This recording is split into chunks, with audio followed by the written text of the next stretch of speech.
একের পর এক জায়গায় বেআইনি নির্মাণের খবর আমরা দেখাই, এইরকম বাড়ি হেলে পড়ছে যে যে জায়গায়, সেই খবর আমরা দেখাই। আর নিউজ 18 বাংলার এমনই খবরের জের বৃহস্পতিবার বাগুইআটিতে এইরকম একটা বাড়ির হেলে পড়ার খবর আমরা দেখিয়েছিলাম। তারপরেই অবৈধ বাড়ি ভাঙার নোটিশ, বাড়ির বেআইনি 3 এবং 4 তলা ভেঙে ফেলার নোটিশ দেয়া হলো। আমাদের সঙ্গে আমাদের প্রতিনিধি অনুপ রয়েছেন, অনুপের কাছে একটু চলে যাব। অনুপ, এই বাড়ি দীর্ঘদিন ধরেই এই অবস্থাতে রয়েছে, শেষমেশ আমাদের খবর দেখানোর পরেই টনক নড়লো তাহলে?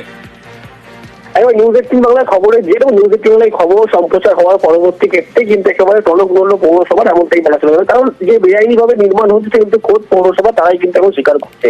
এবং যে দুটি বাড়ির কথা বলা হচ্ছিল বিধাননগর পৌর নিগমের যে 23 নম্বর ওয়ার্ডের জগৎপুর নেতাজি পল্লী রোড এলাকার, এবং সেখানেই কিন্তু মূলত এই দুটি বাড়ি একেবারে পরস্পর হেলে আছে। সেই খবর যখন সম্প্রচার হয় এলাকার মানুষ তারাও কিন্তু আগে থেকে জানাচ্ছিল বিপজ্জনক অবস্থায় রয়েছে, আতঙ্কের মধ্যে দিন কাটাচ্ছে। তার পরবর্তী ক্ষেত্রে কিন্তু দেখা গেল আজকে পৌরসভার পক্ষ থেকে সেখানে নোটিশ দেওয়া হলো দুটো আবাসনের দুটো ফ্ল্যাটের ক্ষেত্রেই, এবং সেখানে উল্লেখ 7 দিনের মধ্যে সমস্ত বাসিন্দারা সেখান থেকে সরে যেতে হবে। তারপরে পৌরসভাকে 7 দিনের মধ্যে সমস্ত নথি নিয়ে যেতে হবে, সেই ফ্ল্যাট তখন ভেঙে ফেলা হবে। সেই কারণের জন্য এখন নিউজ 18 খবরের জেরের ফলেই কিন্তু একেবারে টনক নড়ল পৌরসভা। বেশ, ধন্যবাদ।